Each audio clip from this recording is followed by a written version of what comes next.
இந்தியாவில் ஆபரண தங்கத்தின் விலை ஏற்ற இறக்கங்களை சந்தித்து வருகிறது. தற்பொழுது இந்தியாவை பொறுத்தவரை குறிப்பாக தமிழகத்தில் அதிக அளவில் தங்கத்தை வாங்கக்கூடிய ஒரு சூழல் இருக்கக்கூடிய நிலையில் கடந்த சில மாதங்களாகவே தங்கம் வாங்குவது என்பது குறைந்திருக்கிறது. இது குறித்து தங்க நகை வியாபாரிகள் சங்க தலைவர் திரு ஜெயந்திலால் சலானி அவர்கள் நம்முடன் இணைந்திருக்கிறார். அவரிடமே இது குறித்து கேட்கலாம். சார் வணக்கம் சார். சார், ஆபரண தங்கத்தினுடைய அந்த விலை ஏற்றம் இறக்கம் இது எப்படி சார் பார்க்கலாம்? விலை ஏற்றம் இறக்கம் என்பது பார்த்தீங்கன்னா சர்வதேச நிகழ்வுகள் அப்படின்னு சொல்லலாம். நிறைய விஷயங்கள் நான் வெறும் போர் அப்படிங்கிற ஒரு வார்த்தையோட நிறுத்திக்க விரும்பல. பல பொருளாதார சூழ்நிலைகள் அதனுடைய விலை ஏற்றத்தையும் இறக்கத்தையும் கணித்து கொண்டிருக்கின்றன. குறிப்பாக நோயினுடைய ஒரு தாக்கம் இருந்தால் அது மாதிரியான ஒரு விஷயங்கள் நடைபெறும்.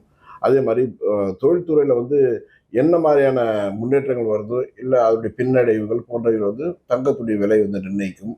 மூன்றாவதாக போர் அப்படின்னு எடுத்துக்கலாம். இப்படிப்பட்ட விஷயங்கள் தான் தங்கத்துடைய விலை ஏற்றத்துடன் இறக்கத்துடன் தங்கமோ அல்லது வெள்ளியோ இரண்டும் சேர்ந்து சொல்றேன். ஸோ இரண்டுமே அது மாதிரியான நிகழ்வுகள் மட்டும்தான் நடைபெறும். நீங்க ஒரு சில மாதங்களுக்கு முன்பு சொல்லியிருந்தீங்க இந்த வருட இறுதிக்குள்ள 1.5 லட்சத்தை தொட்டுரும் அப்படின்னீங்க. ஆனாலுமே கூட அந்த 1,10,000 இருந்து அந்த 20,000க்குள்ளேயே தான் தொடர்ந்து மேலே போறது கீழே வர்றதுன்னு நீடிச்சிட்டு இருக்கு.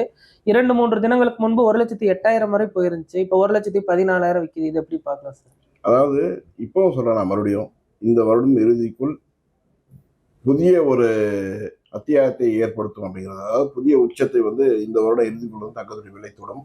காரணம், ஏற்கனவே நாங்கள் பல இடத்துல சொல்லியிருக்கேன், போர் நிறுத்தம் ஏற்பட்டால் மீண்டும் தங்கம் விலை உயர்ந்து போர் நடந்து கொண்டிருக்கும் போது தங்கத்துடைய விலை சரிந்தது. இப்போ போர் நிறுத்தம் அமெரிக்கா அறிவித்திருக்கிறது. அது 19ஆம் தேதி வர 19ஆம் தேதி பார்த்தீங்கன்னா அதுக்குண்டான கையெழுத்திடுறாங்க ஈரானும் அமெரிக்காவும். அந்த நிகழ்வு நடைபெற்ற பின்பு மீண்டும் தங்கம் விலை உயரும் அறிவிப்புக்காகவே இப்போது தங்கம் விலை உயர்ந்துள்ளது. இன்னும் கையெழுத்திட்டு அது நடைமுறைப்படுத்தப்பட்டால் இன்னும் தங்கம் விலை உயரும். காரணம் என்னன்னா, முதலீட்டாளருடைய பெரிய அளவில் முதலீடுகள் கச்சா எண்ணெயின் மீது முதலீடுகள் வந்து கொண்டிருக்கின்றன. அதனால் தங்கத்தின் மீது முதலீடுகள் சரிந்ததனால் தங்கம் விலை சர்வதேச அளவில் சரிந்தது. கச்சா எண்ணெயுடைய முதலீடுகள் அதிகரித்தது. இப்பொழுது கச்சா எண்ணெய் சரிய தொடங்கியுள்ளது. அதனுடைய தாக்கம், அதில் ஏற்கனவே முதலீடு செய்தவர்களுடைய முதலீடுகள் திரும்ப பெறப்பட்டு தங்கமாக மாற்றுவார்கள். அப்படிப்பட்ட ஒரு சூழ்நிலை தான் இப்போ நடந்து கொண்டிருக்கிறது. அதனால தான் தங்கத்தின் மீது முதலீடுகள் இன்னும் அதிகமாகும் பட்சத்தில் தங்கம் சர்வதேச விலையில் இன்னும் உயரும் அப்படின்னு சொல்லலாம். இல்லை, இந்த ஜனவரியில 1,34,000 வரைக்கும் ஒரு பீக்ல போயிருந்துச்சு. இப்போ 1,08,000 தொட்டுட்டு திரும்ப இப்போ 1,14,000 அந்த ரேஞ்சிலேயே வித்துக்கிட்டு இருக்கு. இந்த தங்கம் அடுத்து வரக்கூடிய ஜூலை ஆகஸ்ட் மாதத்துல எவ்வளவு போறதுக்கு வாய்ப்பு இருக்கு சார்? இல்ல, நீங்க ஒட்டுமொத்தம் இன்னும் 6 மாசம், இந்த வருஷத்துடைய முடிவு 6 மாசத்துல இருக்கு. ஃபர்ஸ்ட் ஹாஃப் முடிஞ்சிருச்சு. செகண்ட் ஹாஃப் பாத்தீங்கன்னா மறுபடியும் ஏற தொடங்கும். தொடர்ந்து அப்படியே கணிசமான அளவில் உயர்ந்து புதிய உச்சத்தை தங்கம் தொடங்கும் இந்த வருட இறுதிக்குள்ளாகவே. நான் இறுதி வரல போனோங்கிறது இறுதிங்கிறது ஒரு டெட்லைனா வச்சிருக்கேன். பட் அதுக்கு முன்பாகவே அந்த நிகழ்வு நடைபெறும். காரணம், தங்கம் தான் உலகத்துடைய உண்மையான கரன்சியாகவும் இனி பொருளாதாரத்தில் ஒரு மாற்றுப் பொருளாக தங்கம் மட்டுமே இருக்கும்ன்றதான் எங்களுடைய கணிப்பு. அதனால் தங்கத்துடைய விலை, அதாவது நுகர்வோர்கள் நிறைய வாங்குறாங்க அதனால தங்கம் விலை ஏறிடும் அப்படின்னு சொன்னாலும் அது ஒத்துக்க மாட்டேன். நுகர்வோருடைய கொள்முதல்லாம் ரொம்ப சின்ன சொற்பமான ஒரு விஷயம் தான். அதோட அதை தாண்டி முதலீடுகள் அப்படின்னு பார்க்கும்போது பெரிய அளவில் முதலீடுகள் தங்கத்தின் மீது உள்ளன. அதனால தான் தங்கம் விலை சர்வதேச அளவில் பெரிய அளவில் உயர்ன்றது நான் சொல்றேன். சார், இப்ப முதலீட்டாளர்கள் கச்சா எண்ணெய் மீது முதலீடு அதிகமா பண்றாங்கன்னு சொல்லியிருந்தீங்க.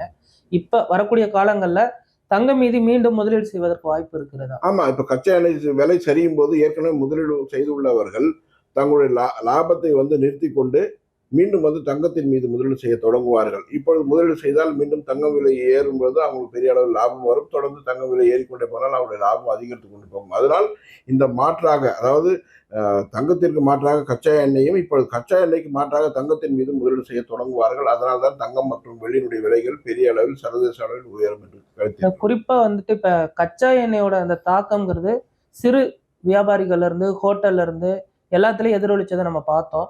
ஆனா தங்கத்தோட அது போன்ற ஒரு விலை இறக்கம்ங்கிறது உங்களை போன்ற தங்க நகை வியாபாரிகளை எந்த அளவுக்கு அஃபெக்ட் பண்ணியிருக்கு?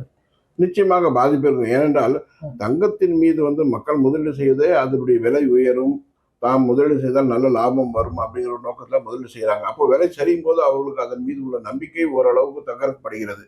அப்போதான் அவங்களுடைய முதலீடுகள் குறைப்பாங்க. அப்போ குறைக்கும் போது தங்கத்துடைய விலை சரியும். ஆனால் தங்கம் விலை உயரும் போது மீண்டும் அவர்கள் முதலீடு செய்ய தொடங்குவார்கள். இது ஹியூமன் மென்டாலிட்டி அப்படின்னு சொல்லலாம். மனிதனுடைய ஒரு எண்ணங்கள் அப்பப்போ மாறுபடும். எப்பொழுதெல்லாம் நம்மளுக்கு சில விஷயங்கள் தவறு என்று தோன்றுகிறதோ அப்பொழுதெல்லாம் நாம் அது தவறு என்று நினைத்து கொண்டு அதை தவிர்ப்போம். மீண்டும் அதில் அது சரி என்று நம்மளுக்கு மீண்டும் எண்ண தோணும். அப்பொழுது மீண்டும் அதன் மீது நம்ம ஆர்வம் கொள்ளும். அப்படின்னு பார்த்தீங்கன்னு சொன்னீங்கன்னா நிச்சயமாக இப்பொழுது வந்து ஒரு மாற்றாக இருக்கிறது. அதாவது மீண்டும் முன்னெல்லாம் தங்கம் விலை குறைகின்றதால முதலீடுகள் தவிர்த்து வந்த சூழ்நிலை இப்பொழுது முதலீடுகள் அதிகரித்துக் கொண்டு வருகின்றன. காரணம் தங்கத்துடைய விலை வந்து சர்வதேச அளவில் உயரும் என்பதாக. அதனால் தொடர்ந்து அதனுடைய முதலீடுகள் அதிகரித்துக் கொண்டுதான் போகும். தொடர்ந்து தங்கத்துடைய விலை உயரும். சார் இப்ப விற்பனை எப்படி சார் இருக்கு இந்த ஜனவரிக்கு அப்புறம்? ஜனவரியில இருந்து இந்த மே மாதம் இந்த ஒரு ஃபர்ஸ்ட் ஹாஃப் முடிய போது இந்த ஃபர்ஸ்ட் ஹாஃப்ல வந்துட்டு விற்பனை எப்ப இருக்கு? ஏன்னா போன வருஷம் பாத்தீங்கன்னா ஒரு 60,000 70,000 இந்த மாதிரி தான் இருந்துச்சு. இப்ப அப்படியே வந்துட்டு டபுள் த ரேட் தான் இருக்கும்போது விற்பனை வந்து உங்களுக்கு அதிகரிச்சிருக்கா? விற்பனையை பொறுத்தவரை தங்கத்தின் மீது எப்பொழுதுமே வந்து எந்த ஒரு மாற்றமும் ஏற்படாது. அதாவது தங்கத்தினுடைய விற்பனை தொடர்ந்து அதிகரித்துக் கொண்டுதான் வரும். காரணம் வேற முதலீட்டுக்கான வேற பொருளே கிடையாது. ஏனென்றால் மற்ற பொருட்கள் மீது முதலீடு செய்தால் உடனடியாக வந்து பணத்தை வந்து பணமாக மாற்ற முடியாது. தங்கத்தின் மீது முதலீடு செய்தால் மட்டுமே மிக விரைவாக அது வந்து பணமாக மாற்றக்கூடிய சூழ்நிலை வந்து உருவாகும். அதனால்தான் சர்வதேச அளவில் எல்லா நாடுகளிலும் உள்ள மக்களுக்கு ஒரே மாதிரியான எண்ணம் தங்கத்தின் மீது உள்ளது. அதாவது இந்தியாவில் ஒரு மாதிரியாகவும் மற்ற அயல் நாடுகளில் ஒரு மாதிரியாகும் என்பது இல்லவே இல்லை. உலக நாடுகளில் உள்ள 800 கோடி மக்களுக்கும் ஒரே மாதிரியான எண்ணம் தான் தங்கத்தின் மீது உள்ளதால் அது வந்து ஒரு சர்வதேச முதலீட்டு பொருளாக மற்ற இடங்களில் பார்த்தீங்கன்னா ஒவ்வொரு நாடிலும் ஒவ்வொரு மாதிரியான முதலீடுகள் இருக்கும். தங்கத்தை பொறுத்தவரை உலகத்தில் உள்ள அனைத்து நாடுகளினுடைய முதலீடுகளும் அனைத்து நாடுகளுடைய மக்களுடைய எண்ணங்களும் ஒரே மாதிரியாக இருக்கிறது. அதனால்தான் தொடர்ந்து தங்கத்துடைய தேவை, தங்கத்துடைய முதலீடுகளான அதிக அளவு மற்றும் அதனுடைய விலை உயர்வு போன்ற காரணங்கள் வந்து தொடர்ந்து நடைபெற்று கொண்டிருக்கிறது. இந்த சைனாவுக்கு அப்புறம் அதிகமா நுகர்வோர்கள் அதிகமா இருக்கிறது இந்தியா தான் வந்துட்டு கோல்டு வந்துட்டு அதிகமா வாங்குறது. பட் இந்த விலை ஏற்றத்தினால வந்துட்டு நுகர்வோர்கள் பாதிக்கப்பட்டிருக்காங்களா? இல்ல வந்துட்டு அவர்களுக்கு பாதிப்பே இல்ல இல்ல இது வந்து கன்சிஸ்டன்டா அப்படியே போயிட்டு தான் இருக்கு அப்படின்னு? நுகர்வோர்கள் பாதிக்கப்பட்டார்கள் என்றால் நுகர்வோர்கள் அப்படி வச்சுக்கலாமே. நம்ம மொத்த நுகர்வோர் ஒரு 30% ஏற்கனவே முதலீடு செய்தவருடைய பங்களிப்பு வந்து 70% இருக்கு. அப்போ அந்த 70% மக்கள் வந்து தாங்கள் ஏற்கனவே முதலீடு செய்துள்ள முதலீடுகள் பல மடங்குகள் உயர்ந்துள்ளன, நிறைய லாபத்தை கொடுத்துள்ளன ஒரு சந்தோஷம் 70% மக்களிடையே. மற்றும் 30% மக்களிடையே வந்துட்டு இப்பொழுது நாம் முதலீடு செய்ய போகிறோம், விலை உயர்ந்து விட்டது என்ற ஒரு ஏக்கமும் இருக்கும். இது வந்து மாறி மாறி இருக்கக்கூடிய ஒரு விஷயம் தான். ஆனால் வாங்குபவர்களை விட வாங்கியவருடைய எண்ணிக்கை வந்து பெரிய அளவில் அதிகம், எண்ணிக்கையும் அதிகம், அதே மாதிரி அதனுடைய அளவுகளும் அதிகம். சார் இப்ப வந்துட்டு இந்த வாங்குறது சரியான நேரமா இல்ல வந்துட்டு வெயிட் பண்ணலாமா? வந்துட்டு மீண்டும் இன்னும் குறைவதற்கு வாய்ப்பு இருக்கா? இல்ல இதை விட இன்னும் வந்துட்டு அதிகமாக இல்ல குறைவதற்கு வாய்ப்புகள் இருக்கான்னா இல்லை. ஏனென்றால் போர் நிறுத்தம் அறிவிக்கப்பட்டு விட்டது. போர் நிறுத்தத்துடைய கையெழுத்து அதனுடைய ஒப்பந்தங்கள் அடுத்த வாரங்கள் வந்து நடைபெற இருக்கின்றன.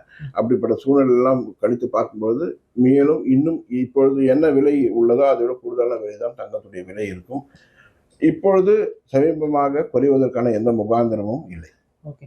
இப்ப இல்ல இந்த 1,10,10,000 கீழே இருக்கும்போது வாங்கிக்கிறது சரியான ஒரு விஷயமா? மிகச் சரியான ஒரு விஷயம். நீங்க வந்து பொருளை வாங்கினா கூட தங்கமா காயின்களா கூட வாங்கி வச்சீங்கன்னா நிச்சயமாக விலை ஏறும். அதுல எந்த சந்தேகமும் இல்லை. சார் இது எந்த அளவுக்கு சார் விற்பனை அதிகரிக்கும்னு நீங்க எதிர்பார்க்குறீங்க செகண்ட் ஹாஃப்ல? அதாவது ஜூலைல இருந்து டிசம்பருக்குள்ள.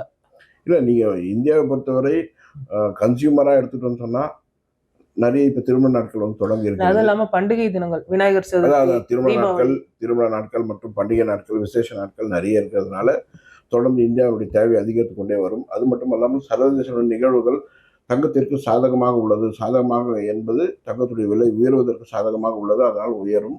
அதனால இப்ப வாங்குறது நல்லது. Okay sir.